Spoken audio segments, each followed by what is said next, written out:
Hello students. So last time we discussed that how to find out COP, uh, how to find out COP by use of enthalpy. Now, in previous lecture, I also told you that basically five cases, five types are there. So we have to study five types. So one by one, we will study each and every types. So we are starting our first type. So here you can see that which is our first type, cycle with dry saturated vapor after compression. Now after compression means which point? After compression means our point number 2. We all know that after compression means point number 2. Clear? So here it is written that point number 2 should be dry saturated. So that should be on this curve. It should be on this line. Clear? So our second point should be on this line that we know.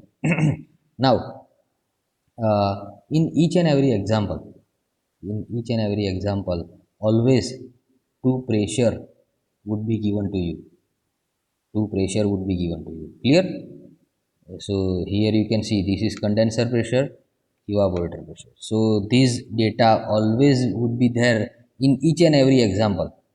Now they in exam it may possible that in place of pressure they may give you the saturation temperature, to saturation temperature, but you can find out from saturation temperature you can find out the pressure.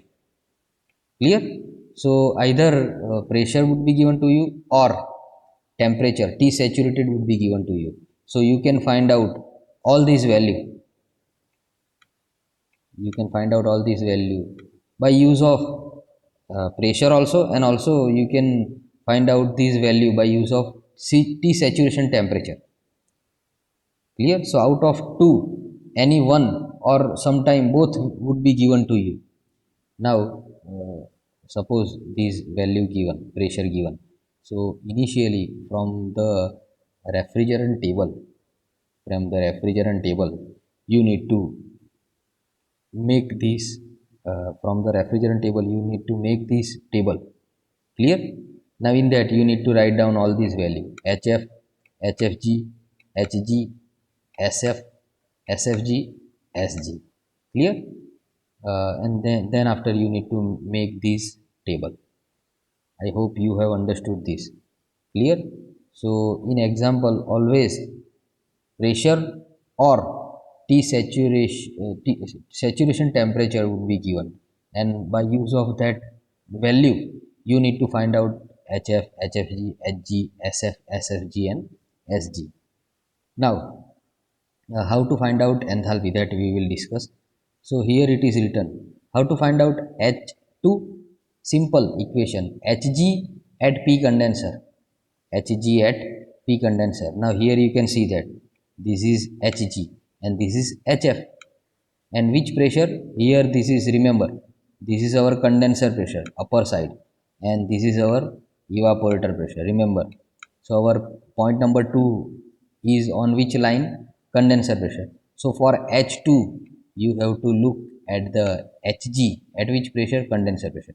So where is that Hg? So here you can see D. So just that value you need to write down here. Now how to find out H3? Now here we can see that H3 is equal to Hf at which pressure? P condenser. So simple, you need to write down the Hf. So this is the Hf, and that is also at which pressure? P condenser pressure. Clear? Then after, here I told you that this process is isenthalpy 3 to 4. Isenthalpy means and H3 is equal to H4. So no need to find out H4.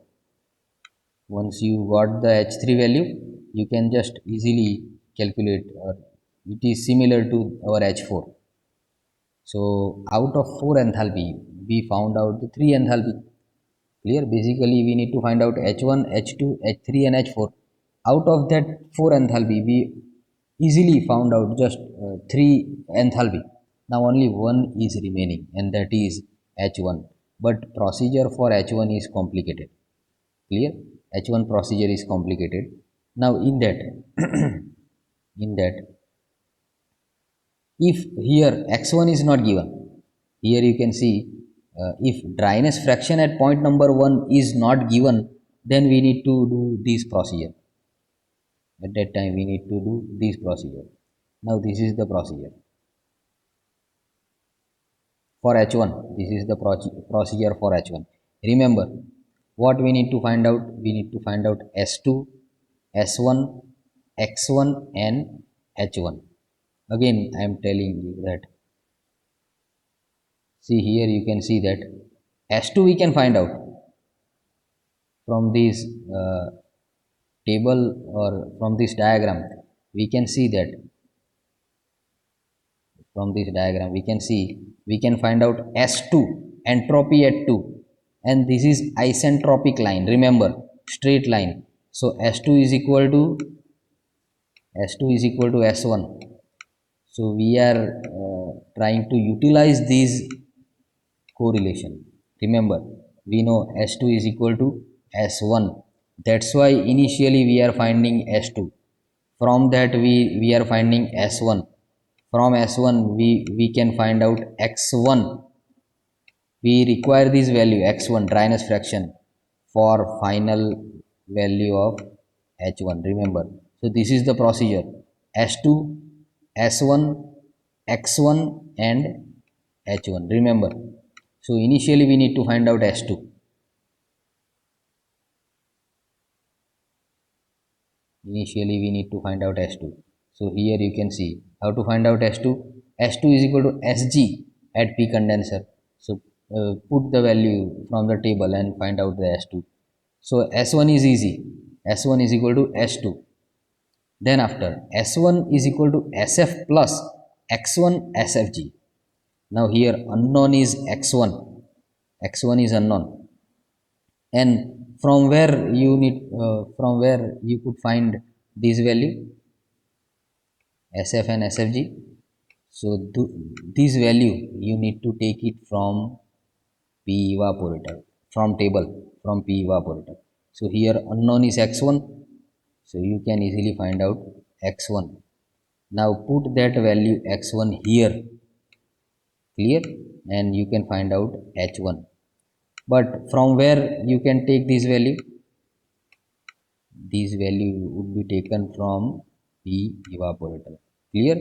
So this is about the method that how to solve the numerical for case 1. So here are some of the important formula. So this formula you need to remember, clear. So this formula would be helpful to you. i uh, I am expecting that just note down this formula in your record book. So this formula will be helpful to you while solving the numericals, clear. So this is the simple method to find out the COP, to find out COP. Now we will again solve one numerical. So first of all we will read the data. A VCR works between the pressure limits of 60 bar and 25 bar. So as I told you that always two pressure would be given. So here 60 and 25. So here you can see that 60 and 25.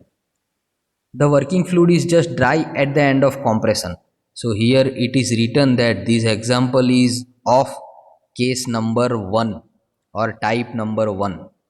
There is no undercooling. So undercooling is another concept that we will discuss later on, but here there is no undercooling.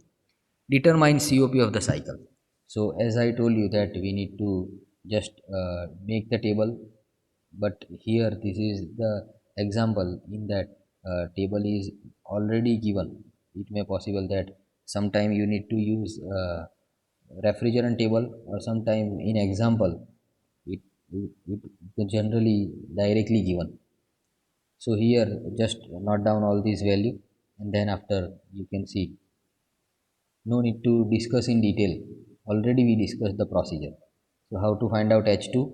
I told you Hg at P condenser. So where is Hg? This is the Hg. H3 is equal to Hf at P condenser. Where is that? 151.96. So all taken from the table. Just we have utilized the data whatever given to us. So these also no need to discuss in detail. First of all we need to find out S2. Formula is this. S1. From S1 this is the formula. So these SF, and remember I told you that SFG is equal to SG minus SF. If sometime not given, SFG not given, you can utilize this formula. So here you can see, just put the value, find out x1.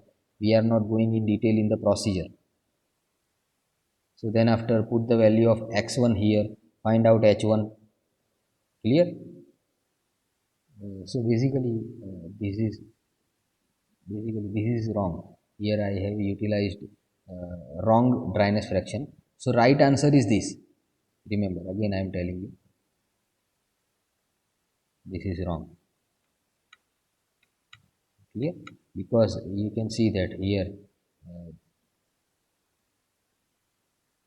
here our dryness fraction is 0.791. 0.791. So our right method is this. So basically, so this is here I, my mistake, this was the mistake. So here you can see that you have utilized the right dryness fraction, and this is the answer of h1. Clear? And then after, just by putting the value, you know the equation of COP. What is the equation of COP that you know? So this is the equation of COP. H1 minus H4 divided by H2 minus H1. Put all the value of enthalpy, you can easily find out COP. Clear? So I hope you have understood this. So thank you all for listening.